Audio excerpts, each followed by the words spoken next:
to control and see itself as pure Jewish and justify the 100, and I will mention to you a few examples of a few laws. Okay.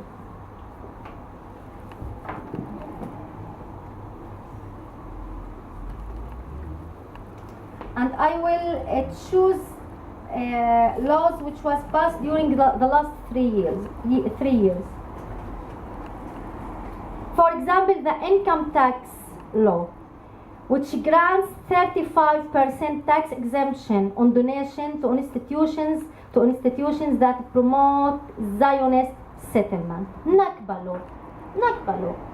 There is a law which punish any institution which one wants to commemorate in Nakba, even to make a study days in the Nakba. The Nakba, what the Israelis call an Independence Day. Even if we let's say, for example, talk about school or even a university which wants to have an academic discussion about what happened in 1948.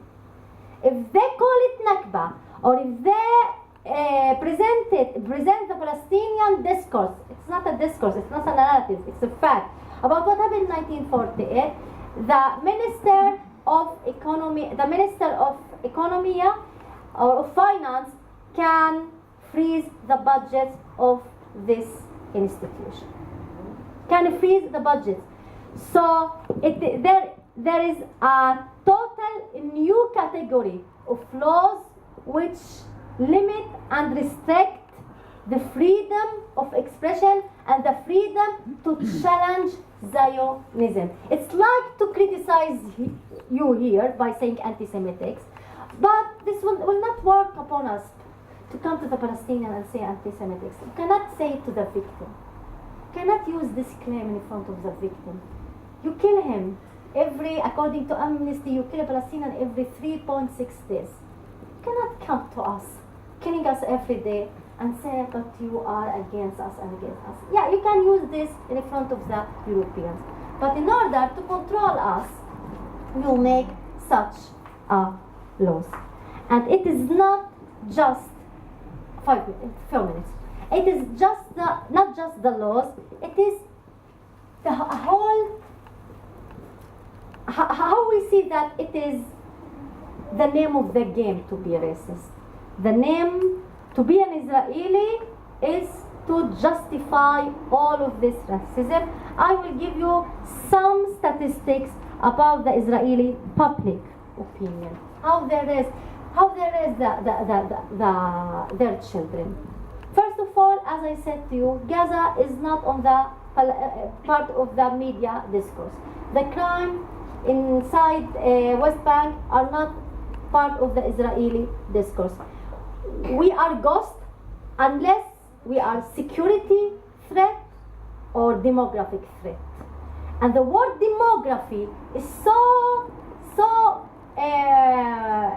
important within the Israeli political discourse. It is a racist expression, demography. And when we appear in the media, we appear as a demographic concern, a demographic threat, or a security threat. And if I cannot study my history, let alone the Jewish children, if me, the Palestinian, I cannot say the word Nakba, I cannot study Mahmoud Darwish, I cannot import books from Lebanon and Syria because they are enemy states. We cannot import books, textbooks, even for children, let alone the Israeli children. They are raised without any idea about what was before 48, what was after 48. For them, again, I am not a Palestinian. And if I say I am a Palestinian, they will look at you. You are disloyal to Israel, because I still identify myself as part of the Palestinian people. You are disloyal. In the West Bank and Gaza Strip, they suffer much more from a direct military occupation, but at least the Palestinians in the West Bank and Gaza Strip are Palestinians in the perception of the Israelis. Those who remain in their homeland are not.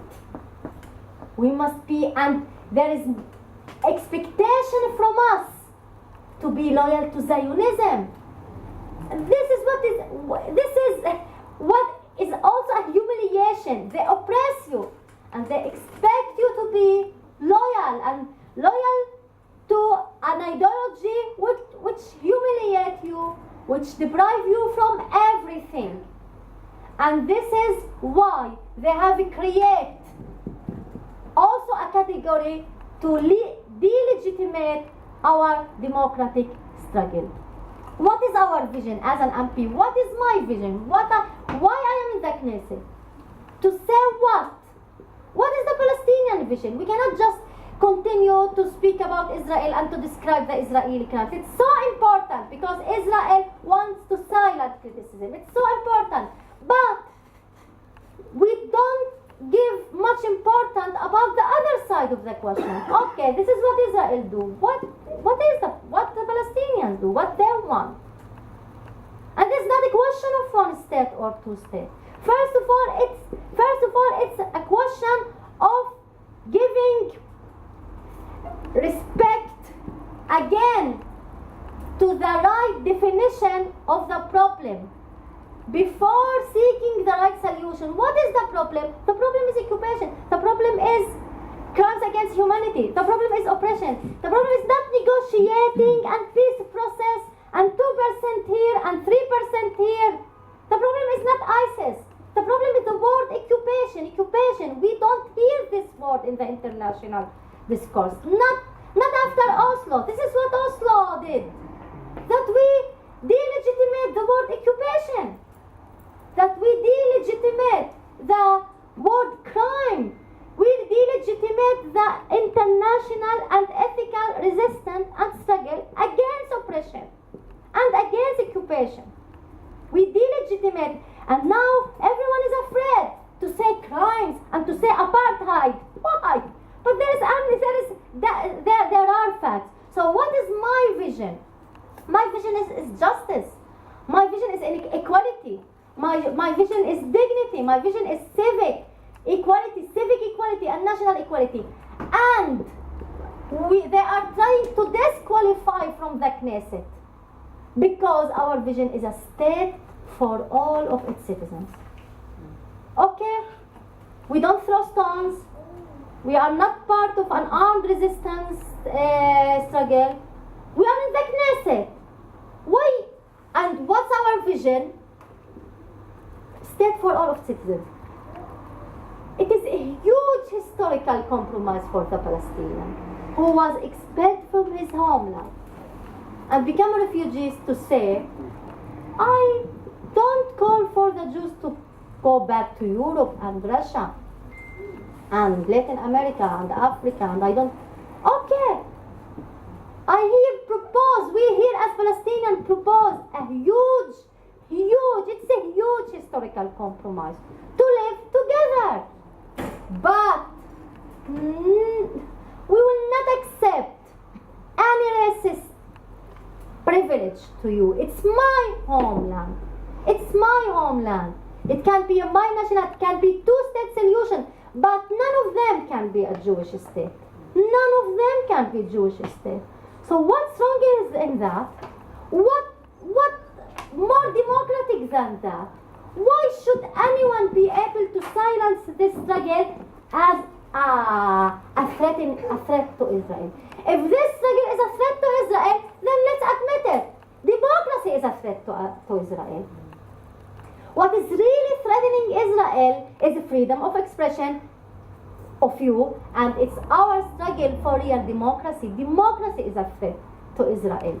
And to make Israel accountable to its not just crime against racist laws, and in order to legitimate your criticism, to legitimate our struggle, parliamentarian struggle. We took democracy seriously. We took democracy law so seriously. So we are part of the Knesset, not representing Israel, representing our people, representing our identity, and accepting citizenship, but not as a way to tame us, as a way to liberate us.